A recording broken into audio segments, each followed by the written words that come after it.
afternoon. Hi, we have today with us Aparna Sud, who started as an assistant art director on Dil Ka Rishta in 2003. She got her first break with Ram Gopal Verma and went on to work with him for 8 films, including Run and Nishabd.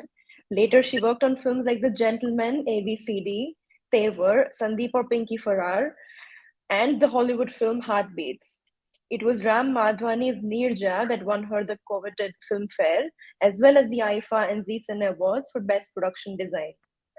She made her OTT debut as production designer for Motwane's Jubilee, which is now streaming on Amazon Prime.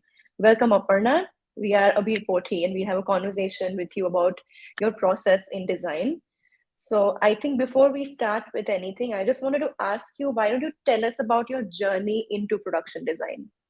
Hi, good afternoon, everybody. So, like you said, I started in 2003 when I moved to Bombay from a really small town in Himachal. The day I landed in Bombay, the next day I visited a set, and I think that was mesmerizing enough for me to start thinking of pursuing something in the same field. The day I reached Bombay, the next day I went to a set which was like there was a beach which was a fake beach which had a nice pretty sky painted in the background, and Aishwarya Rai and Arjun Rampal were singing a song, and it was just like, I think the moment was just like wow, and that's how I started this journey. That's actually a really cool story. I think the fact that you landed and you were quite taken by what you saw. Yes, I it was think mesmerizing. Yeah, it was quite. I had never seen anything like this before. So yes, I'm taken aback with how actually we shoot fake stuff and how we put up sets and how we design sets and how we see it in film. So it was a it was a it was a great moment. so. What was your exposure to art and aesthetic like in your childhood? Like, was there any inspiration from the get-go, which you were leaning towards design from early on? Not really. I'm from Simla in Himachal, and it's a beautiful small town with the prettiest architectural buildings that you can see, with cobble streets and with the all colonial architecture all around me. So I feel that inspired me a lot when I was growing up. My school was almost 150 years old.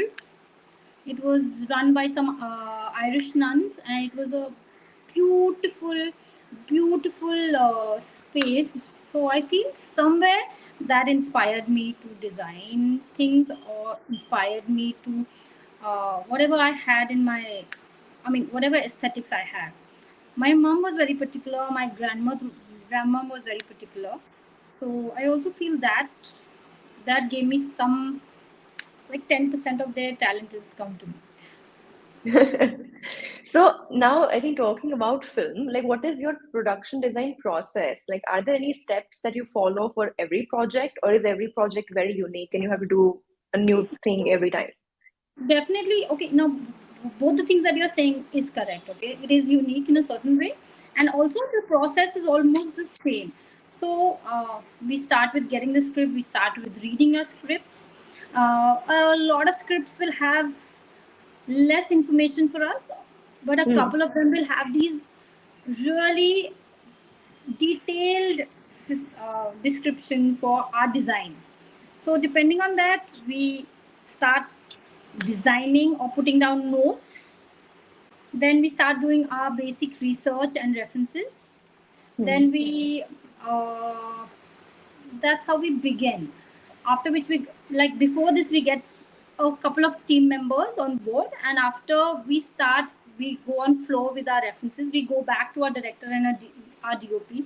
We discuss everything with them, and yes, we executed how as the schedule of the film goes. Hmm. So, so does that process start like months in advance? Has it ever been a case where you like started on kind of getting things for a project like a year or more in advance, or does this happen with the rest of the pre-production? It happens mostly with the rest of the pre-production because we are very much related to every department that's there. Hmm. So it's not separately done like that. It's with in tandem with our direction team. and with our DOP, obviously. Yeah. So I think, tell me, what was the most challenging set that you've had to design so far, and how did that set, in a way, challenge the idea of design that you had in your mind before? So I think the most challenging set is a funny one, but I did this song when I first become a production designer slash artist. It was my first film, and I had to do this set for a film with Ram Gopal Verma. So it was basically a Yeah. waterfall with the really big rocks and the water running through it, and there was a song on that, like Hmm. in that. So I think that, and that was just the beginning of my career on my own. So that's where I think it was toughest to do that. I feel everything then got easier because you get a little more experience. Hmm. So yeah, it was perfect. It was the most difficult, but yeah, it looked great. It definitely looked like a waterfall once you finished it. But thanks to the team that I had, I feel things became better, easier for me. But that was one of my most difficult sets. How did it kind of change the way, I think, because film and TV is such a world away from the real world, how did it change the way you looked at things around you after that point? After the point of putting up this set, Yeah. oh no, I thought it just added to my experience, nothing else. Didn't change much. But there was no difference between the TV and the. I mean, I'm not understanding your point. You are saying that the TV. I've never done sets for TV as such. I think what I was saying is that film and television, the world of cinema, is just so Yeah. away. It's a different world from the real world. So when you're Yes. creating a set, it might take away from the actual. So I mean, for me, if I was to ever look at a waterfall again, it would be a very interesting experience. Yes, it would be. I keep looking at things now and say, I think I can make this. I think I can make it. Every time I'm visiting something, I, I feel I wish I get something to be made like this. I would also make it like this. It would be different. So yes, perspective does change once you know you can make a waterfall, or you can create a mountain, or you can create a plane, or you can do stuff like that. Yes. That's pretty cool. I think we get to live both worlds, and I think that's a Yeah, nice experience. I agree. So I think now I'm more excited to talk about Jubilee. So Yes. I wanted to talk about your production design process for that. So I think with any historical piece, may that be like fiction or non-fiction, when you're creating something for um, the movie making world in itself, the costume and production design are like two things which have the ability to transport audiences who might not be even around in that time.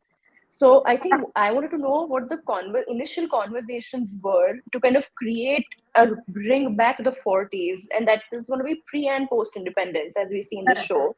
So what were those conversations like? So I feel like I was telling you that if the scripts are so important, so Vikram's scripts were so much in detail that it really helped us designing Jubilee completely. I feel as soon as I read the script, I, I, I narrowed it down, saying that this is a different world, and there's no way we can find a world like that, and there's no way we Hmm. can go location hunting and figure out, oh, this will work, or we should make this work. From the beginning, I always believed that this world has to be created. So thankfully, Vikram was absolutely okay with this entire thought of creating an entire world for this show, which was such a brilliantly written show, and so was the DOP. So we all decided on building up an entire world for this show. So if you've seen Jubilee, the Roy talkies, the streets, everything. I'm not comparing them to the actual streets in Hmm. 1940s. I'm saying that they are absolutely a different, in sync with each other, created world, which you will never feel it's fake. So Hmm. once the briefing and the conversations that we had with Vikram um, was nothing, man. He just agreed upon creating this entire separate, different world. So that's how we started designing, and that's how we started referencing. Got inspiration from Bombay, because was a lot on Art Deco architecture. I don't know if you know about that. So a lot of our designs was inspired from that. Then it was a lot of colonial architecture also, because that's where that's where Bombay was. So all these were inspirational points that helped us in designing Jubilee. So, were there any particular authors that you read who wrote about the architecture of Bombay back in the day, or were there any films or documentaries that come to mind? So lots of documentaries we did see because all filmmaking documentaries from the 1940s. Hmm. Um, Kagas Ke Phool, if you remember, it was entirely based on filmmaking and about. So we did watch a lot of that stuff. We also read a lot of Bombay past and present, Bombay history in before independence, the dockyards, and what happened basically in partition, and how Bombay was when the partition happened, Hmm. how the refugee camps were built. So everything was a couple of things. Yeah, I would not remember the names as such, but different chapters from different books, not specifically any particular book. That's pretty cool. So I think the one thing that I kept thinking about is every other episode is a set within a set because you're Yeah, obviously having to that was make. How was that like? That was brilliant. That was my favorite part to do, and the favoriteest part of in that was creating all these backgrounds. Hmm. We were actually we hand painted all of them. We thought about printing them, but we decided against that, and we called old artists who used to paint that time to paint our backgrounds. So Hmm. it was brilliant. Yeah, these sets within sets were just the most interesting part. Every set was resourced. Every prop was checked if they were period specific and what kind of sets did it actually made. The sunset, the sunrise, different streets behind. What else do I remember from them? Oh, sets. Yeah, that main set where Madan Kumar is standing in his mahal. So Yeah. that was Yeah. real. So yeah, this was just inspired from all the old Hindi films that we kept watching. Yeah. That's actually that to me kind of stood out, and I think every song as well, because the way Yes, every the song was song. shot. Oh yes, the Which one song. was your favorite one to kind of design? Because there were so Mine. many with so many elements. So my favorite one was when she's walking down the heaven where all the clouds Yeah. are hanging. So that's my Yeah. favorite. These sets. I mean, I feel I was very lucky to design stuff for this era.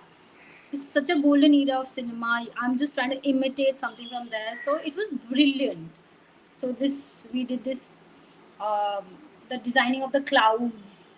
We did the Hmm. design of the stairway from heaven, and it is one of my favorite sets for sets within sets or the songs you Yeah, can I say. think that was all these songs were, I think, for people, for the young audiences who weren't around even at the time where their parents would show them such old movies. Now coming in, all these sets kind of look mechanical because you're watching real world being created within the real world. But I think the production design for a show like this to kind of, because I don't know what that era would have been like, but now watching the film, I could assume. And now when I'm hearing that the thing was hand painted. Now that's a very different. It's a very different layer It is compared because to. you can't even imagine doing something like that in this era. You would just print it, put it, or you would do digital stuff to it. You would not think of it. But that's what happened in 1940s and 50s. People used to take days on to just paint a background and make it look like sky, which is like maybe sun is setting, or maybe the sun is rising, or maybe there's a far away you can see a small house. So very interesting. We tried to stay as true as we could to that era and not do stuff which was quicker or cheaper or something like that. I think so. Would you, in thinking of the print versus hand paint, the one thing that comes to mind is the old posters. Yes. Because considering those posters were hand painted, and I think a lot of the movies within movies that Jubilee shows had like these gorgeous posters. So, what Yeah. was like, were they also painted, or did you kind of come up with? No, they were also painted. So we found this guy. My God, he's almost 84 years old now. Oh my So God. he used to actually paint posters that time. Hmm. In his 20s, he used to paint posters. So we got him luckily, and we got some new assistants because he could not do the job alone. But he actually made all the posters with us with the type of font that was used in the 40s, with the type of brush strokes that they used in that time. So we were very specific about that. We did try to do digital ones, but I think Vikram never liked them. Hmm. The hand painted one that he picked. So we were very lucky to get uh, that same person to do our posters. I thank, like, it was really nice to have him on board because he helped the younger designers to design exactly what we wanted. So I think for those who are not in film or don't know enough about film, could you talk about is there a relationship between the production designer and the costume designer? Oh, Um, definitely, definitely, so important. So if you're seeing a frame, or if you're seeing any film, is what the two things that you see are characters and the backgrounds, and probably whatever you're seeing in the foreground. But it's in sync. Like if the costumes are not complementing our sets, or if the sets are not complementing the costumes, and our DOP, who's one of the most important people, and if the lighting is not the similar mood and the similar tones, or whatever we've decided upon, it'll never look correct. So hmm. a, a costume stylist definitely is one of the most important parts of our job, because I feel if we are not together in it, we'll never be able to deliver a good looking frame. Hmm. How did that work on Jubilee? What were the Because I mean, the costumes were also really beautiful, but they were also from a certain time. And I mean, because the set within the set is also supposed to be like out of the world and gorgeous. And so were the clothes. So how did it not be? Because I never remember watching a frame and thinking this is too much information. As an audience member, I think I was getting just the right amount. So was every set thought of like today the background will have more color, or today how do those conversations take place? So Shruti, the costume stylist, is brilliant, I feel, and she's also not out and out loud. She kept it very subtle. We all kept it really subtle. We did a lot of prep, by the way, where we had Hmm. color palettes decided that if this set is there, this is the color palette. We stuck to that color palette. Shruti also stuck to that color palette, and Hmm. that's by the end of it. When you're seeing it, it's not going to look very disappointing to your eye, or very overly colorful, or it'll never look incorrect because we stuck to whatever we had decided upon. Hmm. So that's how it's looking the way it's looking here. And Shruti did a wonderful, great job with it. I think, yeah, it was very. I mean, I thought I could, when I think now of that time, I think of the clothes that I saw in that show, and this is what they must have worn. And I think that to me it must have been also in a way challenging because you're not only creating an entire era, you're not going back in the 40s, you're also doing a film set. So then you're Yes. also thinking about how the actors would have been within that set. And I think it's like double the amount of kind of thought process that goes into it, which is why I found Jubilee um very engaging. It was as if it was not even like telling us what competition was like or what partition did to a lot of artists, but it was also like people found a way, and every kind of set kind of gave me more information about that. So I It was think that to me was like the nicest part from, and that's what I learned. I think so outside the set, within the set, from all the from Roy Talkies to all of their houses, what was the favorite part? What and the favorite set that you designed for Jubilee? So I've designed everything, but for me, the building, the favoriteest part was the office interiors, the Roy Talkies office interiors. Hmm. I loved that. It was my favorite. Why it was my favorite? Because I feel it looked completely correct, man, for somebody like Mr. Roy to have something so elegant in that time, and uh, Hmm. completely being rich. The walls were wood, the flooring was pure wood, and the painting spoke about how rich that and tasteful that guy was, which he actually Hmm. was, like, as a person. So that was my favorite set. Did you also have to think about how it would complement his wife's set and how kind of different her aesthetic was?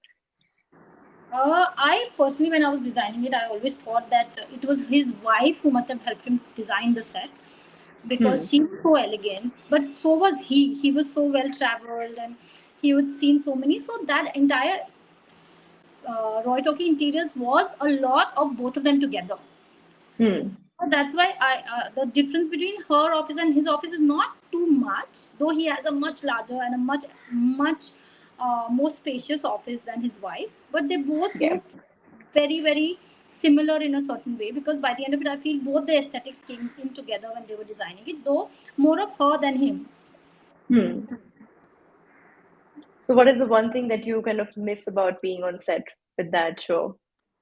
Oh, I just miss the chaos and the madness and the everything that you can think about period sets. But I do miss a lot of that.